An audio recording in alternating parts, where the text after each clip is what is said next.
We can slow down. I can slow down more too. It's recording. Alright. Stopwatch is on. How are you feeling? You ready? I'm feeling good. Alright. Okie dokie.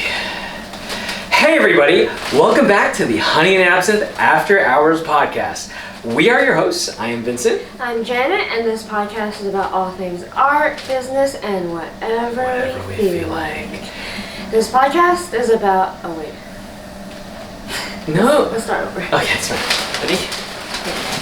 Okay. Stay comfortable? Yeah. Hey everybody! Welcome back to the Honey and Absinthe After Hours podcast. We are your hosts. I'm Vincent. I'm Janet, and this podcast is about all things art, business, and whatever we feel like. Today we are coming to you from Arizona, the Valentine's State, a few days after Valentine's Day, and in this topic we are talking about. Oh, I'm gonna say that. Okay, let's start again. again. Just pause. Yeah. Just finish where you're coming back to from the Valentine's Day state, and then I'll pick up. You don't have to continue. Okay. Hey everybody, welcome back to the Honey and Absinthe After Hours podcast. We are your hosts. I'm Vincent. I'm Janet, and this podcast is about all things art, business, and whatever we feel like. And today we're coming to you from the state of Arizona, the Valentine's State, a few days after Valentine's Day. And today we are going to talk about how to take advantage of your art school experience. Yeah, so you've decided that you're going to go to art school. So we have some advice for you and give you a little bit of a game plan. This kind of applies to all college students in general. It's not just art students, but it's specifically towards art students. So if you listened to the last podcast, you should have made your 10-year plan. Basically a plan where you kind of plan out each year from once you graduate high school to once you leave art school, and then your future career plans. And now we will kind of guide you on how to put that into action. Yeah, definitely the first piece of advice is to have a game plan for yourself. You want to know where you are and where you're going to be in 5, 10, maybe even 15 years. And the first piece of advice that we would like to give you is when you get into art college, take advantage of the classes that your school provides. Yeah. There are so many different kinds of classes. Some of them don't even pertain to, the major that you're dealing with. Yeah. But a lot of the time, you can kind of build a curriculum for yourself and not rely on what the school provides for you. Yeah, the list of required courses that they recommend that you take. Right. As soon as you get into an art school, they're going to give you a very generic list of classes you should take. And you know what? A lot of artists, we're not generic people. We all have different interests. We all have different things that we want to sort of invest in. So treat your track something like that. You don't have to follow exactly what the school provides. Yeah. For example, for me, I'm very into film and movies. Yeah. And when I was going to school, I really, really wanted to take a film course. I had so many figure drawing classes, I had so many painting classes. But at the end of the day, the thing that piqued my interest the most is filmmaking, script writing, cinematography, everything like that. And one thing I wanted to do on top of all the things that my illustration, entertainment, arts track wanted me to do was I wanted to experiment with movie making. So what I did was, towards the end of my curriculum, let's say after year 2 or 3, let's say, I really, really wanted to take film courses. So one of the first film courses I've ever taken was a Hitchcock class. Have you taken that Hitchcock class? No, I wish I did. I didn't have the foresight to go into the film department and take their class. They're so intimidating. Of course. So when I was at Art Center, one of the best resources there ever was in that school there were 2 cinemas, right? One was a very big one, and one was a really small one. And in the Hitchcock class, what we would do is basically watch a Hitchcock movie. The very first one we watched was his first American Hitchcock movie.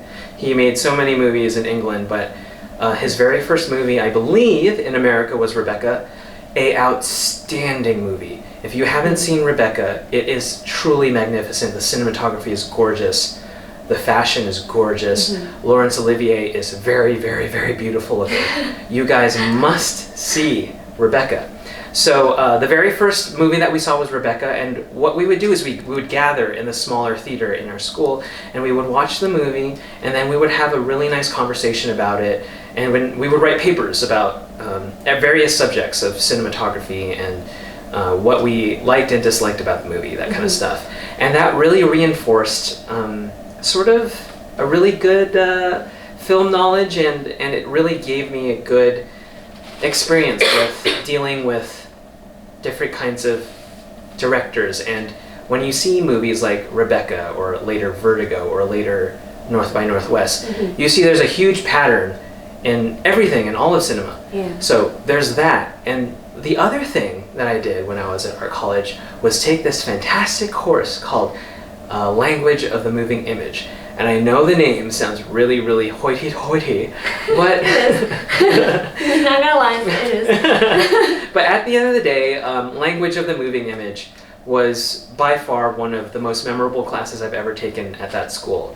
What it consisted of was a bunch of, students from all sorts of different majors. I saw students from graphic design, some from photography, some from film, and for me, illustration. And what we did was we studied movies, we watched movies, and the midterm was to recreate a scene from either Amelie, Darren Aronofsky's Pi, and Blade Runner. We could do that for our midterm, and what we tried to do was sort of recreate everything sort of DIY style, which was very, very fun. And then after that midterm, we got to write our own script and then shoot that movie from scratch. And that really taught me the process of movie making, collaborating, compromise, a lot of the things that filmmakers need to learn. Yeah, I saw that short film that you did. It was really neat. Oh, don't say that. It wasn't that neat. It was cool. Yeah. But yeah, so long story short, art school provides a lot of things, and someone can easily fall into, doing what your art school wants you to do, or falling into any sort of generic path. But the problem is, we're people with all sorts of different interests. So it's okay to like dabble in fashion design, dabble in toy design, whatever you feel like. Whatever you feel like, even even cinema. So, do you have anything to say? I took this class called something like the London Project or something like that, which is kind of like a study abroad program, but not really. The class was basically about you are given this prompt, and it's a class that you have to apply for. You had to get a letter of recommendation, and they had to pick you. They weren't going to just choose anyone. And it's a multidisciplinary class, so that meant I was in a class of illustrators, graphic designers, filmmakers, product designers, photographers, environmental students, every single major that our school had. And that's very unusual, but I really appreciated it because I learned how to work with other majors, essentially. Like, I understood how to communicate with them, understood the language. I wouldn't know and have the networks that I do now in order to do what we're doing now with Honey and Absinthe, like with our photographer friends and stuff like that, if it weren't for that class. And basically what we did was we were given this prompt. We had to make a project for ourselves. Some people made a film. I made a children's book. A lot of other people made a bunch of really cool stuff. And then at the end of the class, we flew across the ocean to London. And I got to present my project to like fashion designer Sir Paul Smith, the studio head who did the motion graphics of Skyfall, and like really, really crazy people. But that class, it wasn't a class I had to take. I went out of my way to take it And it really showed me how valuable it was, not necessarily to meet all these incredible people and to get their perspective on my work and that kind of thing, but to have done this with other people outside of my own major. I think that was the most interesting thing, because I saw like what the photography students were doing. I couldn't possibly do what they're doing. No way. And they couldn't do what I was doing either. So one day down the line, when I needed a photographer, I knew who to call. And when they need an illustrator, they have someone that they can call. So that is something that like you need to figure out what your school has to offer and really see if you can do that. And a lot of times if you talk to your counselors about taking these classes outside of your major or whatever, they can work around it. They can waive certain requirements and replace it with those classes. Right. Yeah. So that's tip number one. Like, curate your own curriculum. It's your art college. You are paying for it. So, do with it what you may please. Mm-hmm. It's for you, not for anybody else, not for the school. Mm-hmm. So another tip we want to talk about is, you're gonna be at art school for a good period of your life. 3 to 4 years is a good chunk of your sort of young adult life. Mm-hmm. And one of the best things you can do is sort of practice what it's like to be a professional in your class. Right. What does that mean? So you come to class, you come with that weird high school attitude that you have, and at least you did. At least I did. Yeah. And that's all well and good, but if you really want to take advantage of what's going on, mm-hmm. come to class and just even LARP. You're a professional. Like pretend that your director is your boss. I mean, your teacher is your director or your boss. Exactly. Yeah. Pretend that like your professor is your client, and this client has wants and needs that you have to fulfill. Mm-hmm. No matter what. No matter what. Yeah. And the reason why that's so important is you have all of this time to sort of build your character as a potential employee in whatever industry that you want to do. Why not take advantage of this time at school to give yourself a chance to get accustomed to that attitude? Mm-hmm. So for me, I got into Art Center very young. Mm-hmm. When I was 18, I graduated high school, and I went through a really bad breakup, and 3 months after that, I went to Art Center. And the problem with all of that is that I was not prepared for what was expected of me. Mm. All I wanted to do was party and have a good time. I didn't, at least for the first year, like 6 months to a year, mm-hmm. all I cared about was, having the college experience, which Art Center is the worst place, the absolute worst place. I think art school in general is the worst. Art school is the worst place to do something like that, because a school like Art Center traditionally expects you to be professional mindset. Yeah. So when I got into art school, I wasn't prepared for what was expected of me, and for the first 2 terms, I still treated a lot of the classes like I was a high school student, mm-hmm. meaning like doing homework at the last second. Yeah, well, I did that all throughout Art Center. Meaning, it's just a mindset thing. I'm sure a lot of you high school students understand that. Like when you get into a class, you're sort of like, this is a class. It's a mindset thing. Later on, in 3rd term, I had a teacher who taught, let's say, illustration sketching, let's say. Mm. And this teacher really, really expected a lot from their students. Mm-hmm. And people who had that high school mindset, they wouldn't do well in this class. Yeah. The whole idea, in retrospect, when I think back about that class wasn't about illustration. To me, it wasn't about sort of portfolio building or anything. Mm-hmm. It was about how serious you should take the client, how serious you should take the work, how serious you should take even at the time, the class that you're taking. So that teacher really helped open my eyes, and it was a very intimidating class to take.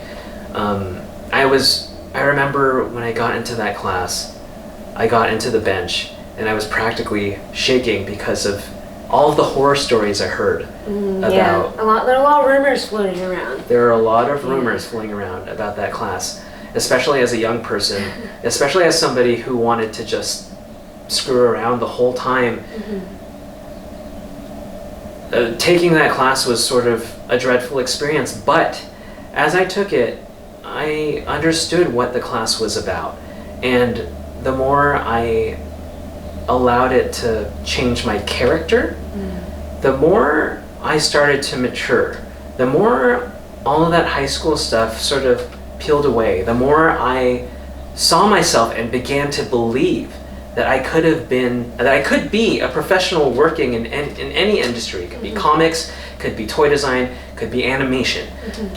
I really understood through that class that I had so much more potential than the life the 18 to 19 years of life that I've been living.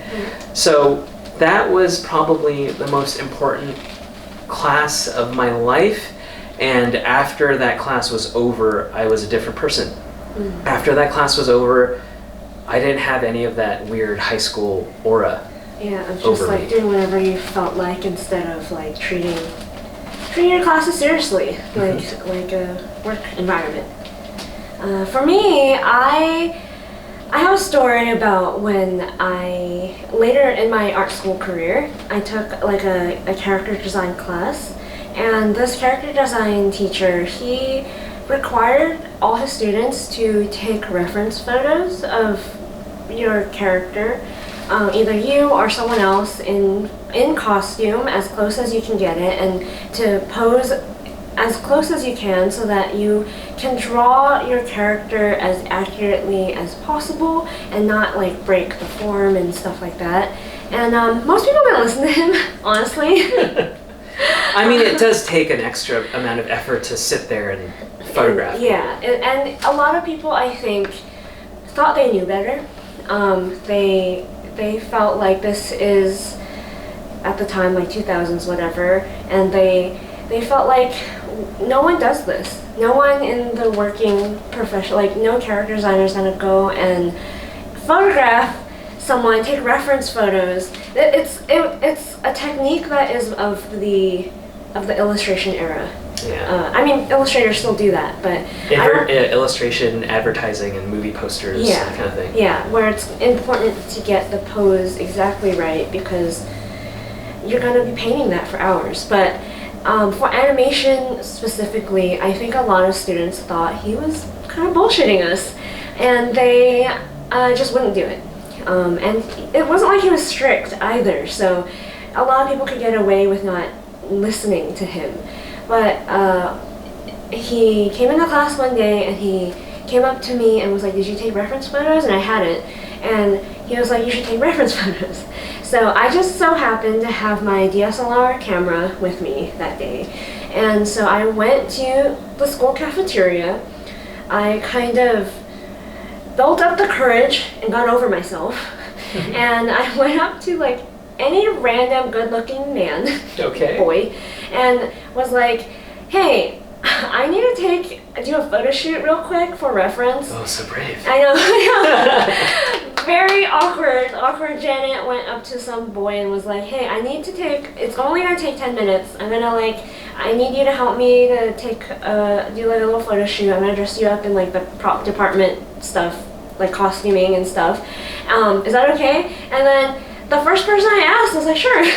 So mission accomplished. I ran down to the prop department, checked out as many costumes that were similar to my character as possible, dressed him up, and then took photos and back in like 30 minutes.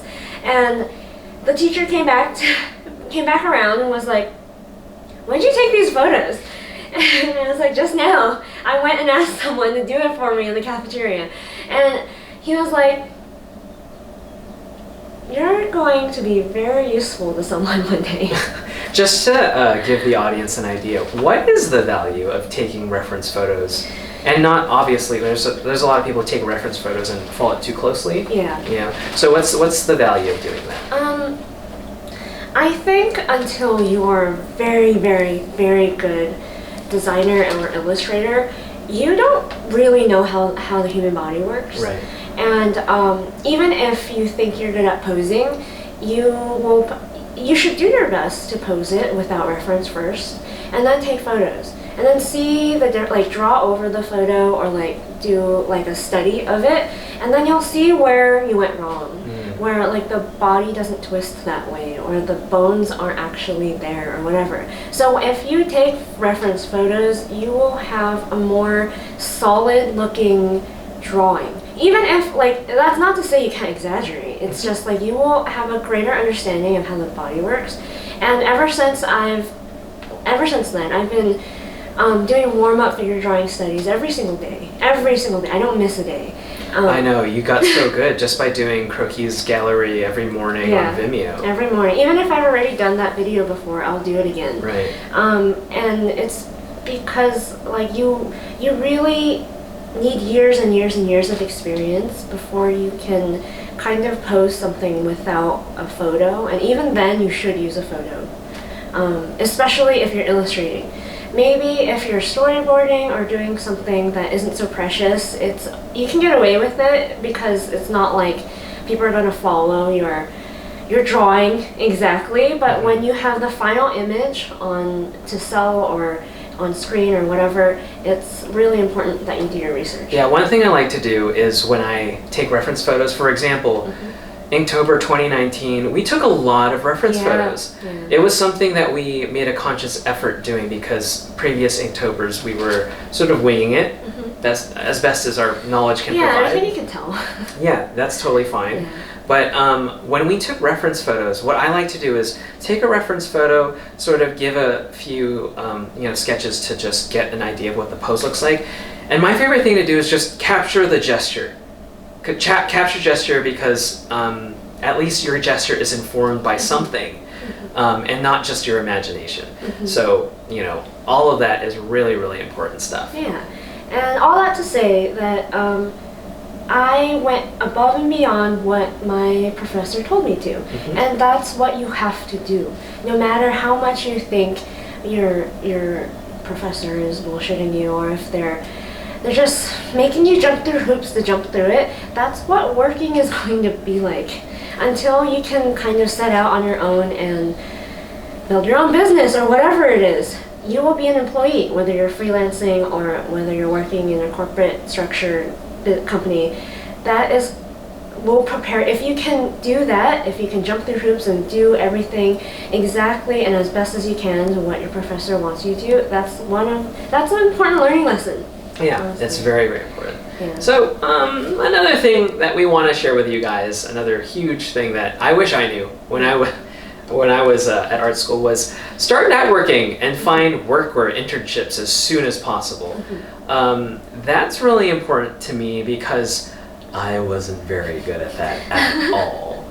So in terms of finding work and internships, my entire, let's say, 4 years of being in art college, I didn't take any. I was really intimidated by it. I've never worked a job in my life. Up until after art school, right? Up until after art school. So when I finally got my internship after I graduated, it was a huge learning experience, and I look back at it really fondly. I love that experience. But the thing I regret the most was I wish I had that experience as I was at school, because it would have prepared me more for what was to come. And having an internship, there's a lot of things that you learn at school that you can't possibly learn unless there's a lot of things that you can't learn. There's a lot of stuff that when you have an internship or you have a job that you can't learn at school. Exactly, work experience. A lot of it is working with clients, understanding notes, understanding how to improve and be receptive to your art director or whoever it is. So that's one thing I think about and that I have deep regrets about. And the other thing is start networking and putting your work out there. It's very important. when I was at school around, let's say, 2009 to 2011, I'd say. Yeah. I had a friend, like a musician friend, and we were talking sometime around when I was fourth term, which was, let's say, 2010. And he said something like, hey, you know, man, you should really put your work up on Instagram. Instagram's really poppin'. You should really, really try it. And at 2010, I was like, are you out of your mind? Why would I do that? Instagram is full of food pictures and nature pictures. No one posts their art on that. Everyone posts their art on Blogger and DeviantArt. That's right. So I looked at him like, you're crazy, man. Why would I do that? And I have to say, I tell this to Janet all the time, that that is one of the biggest regrets of my life. Mm-hmm. Not to be an early adopter of Instagram. Mm-hmm. If I had the foresight to just put my work out there and not be shy or not have preconceived notions about certain apps that were perceived a certain way, you don't know where these apps are going to be in 2 or 3 years. Yeah, and how they can help you, even if they don't survive. Sure. Later. You might as well try. It's better to try and be an early adopter, or it's better to try and just put your work out there than trying to hustle everything at the last minute and then dumping everything out. Because then you're playing catch up. Right. For me, I actually wasn't very bad at networking, surprisingly. I'm not surprised. I made it a point to make friends with everyone once I got to art school, because I came from a high school where there weren't a lot of people like me. And then the people who were like me were very kind of elitist about how they were. They had always taken these private art lessons from a very young age, started figure drawing at a very young age, and my family couldn't afford that, so I was kind of outcasted and that kind of thing. But once I got accepted into Art Center, I really made it a point to try to make friends with everyone. And in my very first day at Art Center, we had this class, I think it was, project thing, where again it was like an interdisciplinary class where we were put into groups, teams, and I was in a team with this environmental design student, and he built this structure out of foam core, and I illustrated on top of it. So it became some like really beautiful mural architecture type project thing. And the professors loved it. It was such a unique project because no one else were combining their skills like that. And that really made a mark on me, to make me realize like, oh, there are people who are really, really talented at what they do, and I am talented at what I do. And if we just put our skills together, we could make magic. So that's the power of networking. You never know when some other major is, you'd want to call them one day and ask them for help. And then for me, I started interning really early, and I started freelancing really early. I think... Where did you intern at for the first time? I interned at Blind. What's that? It's an Emmy Award-winning post-production company.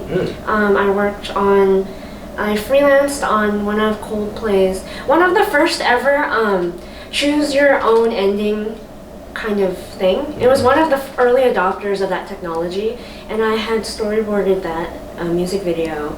And I had worked on a lot of things, like one of Battlefield 4's campaign, advertising campaign. And so it was really important that I had that experience, partly because of Christo's mentorship.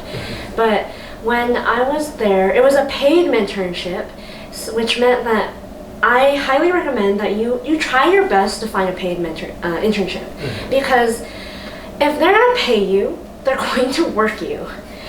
If they're not going to pay you, you're going to be grabbing coffee. And what is more value valuable to you, to your time and what you're going to learn. So I do your best to just seek out paid internships. Find someone, a company that will value you and what you're worth, because even at a student level, you're most likely working at a very high level. All of this to say is that you want to just position yourself in the best opportunity to plug yourself in a work environment as soon as possible. Best as soon as you graduate. So getting an internship, putting your portfolio out there, creating all sorts of social media platforms for yourself so that people, clients, potential companies you could work for can find you. Yeah. And another piece of advice that we want to share with you that is really near and dear to us, because the school that we went to really values this, and it's basically to work hard at your own risk. Yeah. What do we mean by that? So when we were growing up, we took a lot of studio classes, which required us to churn out a lot of work in a short amount of time. And it just wasn't for one class, it was sometimes for 4 or 5, maybe if you're crazy, even 6 studio classes. And what tends to happen is you have to sort of burn the midnight oil and stay up and take a lot of all-nighters. So for me, when I was at art school, like I mentioned, I wasn't the most organized, I wasn't the best student out there. Yeah. I sort of just did what I could. But when I was at school, I procrastinated a lot, and I regret that a lot. But I took a lot of all-nighters, and when you're, at that young, spry age of 18 through 21, you can afford to do that. That is possible. But the problem is, as you get older and older, you'll understand that you cannot do that. And the more midnight oil you burn when you're young, the more you're going to feel a little more tired when you're older. The more you're going to feel like you can't push yourself as hard as you used to. I remember vividly working on a design class, working on an assignment all night, to the point where I stayed at school the entire time, and I walked outside. Like, I stayed during the day, throughout the night, and I walked outside and I watched the sun rise. And that is an experience I'm sure a lot of people in art schools can relate to. But it's something that you cannot keep. It's a marathon, not a sprint. You're only at these schools for about 4 years, and you have to be an artist for the rest of your life. Yeah. So if you're going to work hard and burn the candle at both ends, realize that that is not sustainable at all. Yeah. For me, I'm the opposite of you. Okay, I know you are. That's why we're together. I am, everyone who knows me knows I'm kind of a workaholic. And when I was younger, it was very, very hard to control. I pulled a lot of all-nighters, to the point where during our breaks, after each semester, we'll have something like at most a 5-week break, sometimes a 3-week break. But the first week is always spent having nightmares. And Yikes. Yeah, I would have nightmares about forgetting that I had one more final to finish, and then wake up in a cold sweat, run out the door, thinking that I need to get to class right now, realizing, oh, I'm fine. That was like a week ago. I need to relax. But that would happen year after year until I graduated, and I went to the doctor for the first time in 4 or 5 years because I just didn't have time. And they did blood work, and there was a lot wrong. How old are you? I was 21. Oh my god, Yeah. that's really unacceptable. Yeah, I was 21, and I had a lot of vitamin deficiencies. I had a lot of issues because of stress. Right. And my cholesterol was just, I wasn't overweight or underweight or anything, but all my insides were just not okay. And that's a really big difference between then and 4 or 5 years before in high school, because I was a dancer. I could eat anything and not gain weight. I was very, very healthy. I could sleep through the night fine. Everything was, I wrecked my body in 5 years. And I've learned how to manage my workaholicism now a lot better, because I don't believe in 8-hour work days anymore. And I for sure don't believe in all-nighters, because it hurts you more than what you get out of it. And I really believe that if you're a good student, you don't need to pull all-nighters. You should be able to get your work done in 8 hours or less. Briefly, you talked about how you were reading that fantastic book, 4-Hour Workweek. Yeah. What is the difference in philosophy between reading that book and living your life now versus your Art Center experience? Yeah, it's something I learned kind of halfway into Art Center. It's working smart, not hard. No one cares how many hours you've worked. No, as long as you get the work done and you get the work done well, no one actually cares how long it took for you to do it. So, like, if you were able to find help to, like, let's say you get a client asking you to do something, maybe you freelance half the work out and you still get paid the same amount and no one knows, like, the 4-hour work week was something that I had been living by before I read it. Yeah. But it was nice to know that someone else figured out all of this, and I did the hard work of figuring it out for myself later. But it's basically like you need to find ways to make your life easier, not harder, and put your energy where it deserves to be. Right, it's such a waste to work so hard on something when there is a possible way to make that work and condense it and make it more potent without killing yourself over. Yeah. So that's a huge thing that we wanted to share with you guys. And another thing that I want to talk about is, education doesn't stop even if you've graduated. Yeah. Like I said before, you're only at school for about 3 to 4 years. And if you are an artist and you want to do this for the rest of your life, you have the rest of your life to do this.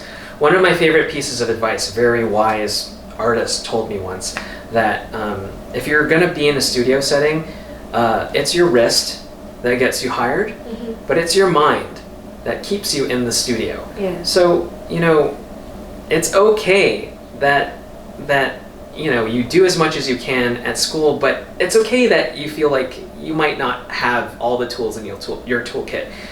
You only have so much time. It's okay after you graduate to review and to sort of go back and focus on the things that you're not good at. Yeah. So for me, there's so many regrets that I have. I'm sure a lot of alumni are listening to this from art schools, but and I'm sure they share a lot of the same grievances. But for me, another one is I only took figure drawing in my first year of schooling, and I sort of gave it up because I had the pompous attitude of thinking that, like, oh, that's good enough. That's good enough, and figure drawing is for the fundamental part of your art school career, which is complete bull. Yeah. Another thing that a professional once told me is that figure drawing is your batting practice. It's what keeps you in shape. It's what keeps you sharp. And even though it doesn't matter if you're a painter or a background designer, figure drawing keeps you as a well-oiled machine. And something that I really wanted to do as soon as I graduated was to go back and figure draw again and again and again and again. And we did it together. Yeah, I realized that a lot of students go into school thinking that 4 years and then you're good. You've become a professional and that's it.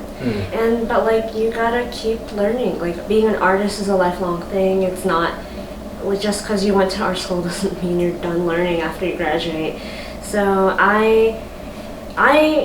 we met and we wanted to do a lot of, like, we painted a lot together, we figure drew together. I always knew that, the first 2 years I had imposter syndrome at art school. Still do. And I worked really, really, really hard. I went to at least 2 or 3 5-hour-long workshops every single week to get good at figure drawing, and I got really good to the point where my professors noticed that I was at least like a few years ahead of the class. but then that was the problem. They complimented me, and then I stopped. But so when we started going to figure drawing class workshops together, we started picking it up again together. Nice. And we got really, really, really good in 2 years. You will be surprised how much little effort it takes. All you have to do is do it once or twice a week, and that compounds on top of each other. It gets better and better and better every time. It might not be the best the first week, it might not be the best the second week, but after 10 weeks, you're gonna start feeling a difference. It's like working out. Yeah. You know, it's like exercise. Yeah. Combined with your own creative work, like we were doing conventions, so we were doing a lot of commissions and our own fan art prints and original prints. So we were exercising our creative mind along with our just fundamentals, and it compounded with each other. We got very, very good, and I still think we don't do it enough. We really should do it more. Yeah, we'll try to make more time to do that again. And I guess we're on to our last piece of advice, right? Yeah, our most important Okay. piece of advice. Guys, listen. This is the most important piece of art schooling advice you will ever have in your entire life. And it's that the people, your peers, your classmates, they are not your competition. Your competition is people like us, working professionals. Yeah. A lot of the times you make the mistake that you want to, show up different people at your art school. Yeah, in your class, the favorite, the star student. Right. There's a lot of envy and resentment built up because your teacher is propping up this person. Your teacher is making the class draw like a person in their class, which is just the most horrible thing. It's not okay. It's the most horrible thing a teacher can do, to force or impose another person's art style onto the class and say that that is what you need to succeed. Yeah. No, the issue is that you are all on this path together. You and the class are all in this path together, and you are going to help each other get stronger. You are going to help each other in the future get jobs, and you in the future will collaborate and maybe one day make your own company. So don't look at the people around you like they're your competition. Don't even for a second think that you can screw these people over and get away with it because you'll never see them again. Because, newsflash, when you graduate, all these people that you've built up all sorts of weird resentments and envies over, you're gonna have to be working with these people. Yeah. There are people that I know who had major beef in my class who unfortunately have to work together in the same studio. I think it's kind of hilarious, but I'm not them, they're them. I'm me, and I'm with you. So, for me, of course I was a very competitive student. I started really shaping up towards the end of my art schooling. And I saw a lot of heavy competition happening. Yeah. But even then, I thought to myself that the best person to compete against is myself and who I was yesterday and whose job that I want to sort of fill. You know what I mean? So yeah, guys, be kind to each other. Take a note from Bill and Ted. Be good to each other and party on, dudes. This thing is a journey. Don't screw over each other in art school. Relax. Excellent. I know, be excellent to each other. Push each other. Motivate each other. Have a personal project together. That stuff is going to make you so strong. It's going to position yourself to have really good jobs later on. Yeah. You don't want to be in a position where you feel resentment towards the other person or the person competing for the job just because of some silly beef you had at art school. That's not worth it, guys. Yeah, it's I guess what I would like to add to this is I went to school with a lot of people who thought that life works in a zero-sum game. What does that mean? It's a term that I actually learned from the movie Arrival by director Denis Villeneuve. And anyone who's watched that movie should learn this term. It basically means that, for example, if someone gets a job, that means there's one less job for you. which that is not how the world works. No, it's not. And you shouldn't think that's how the world works. Just because someone has a job doesn't mean that they had taken that job from you.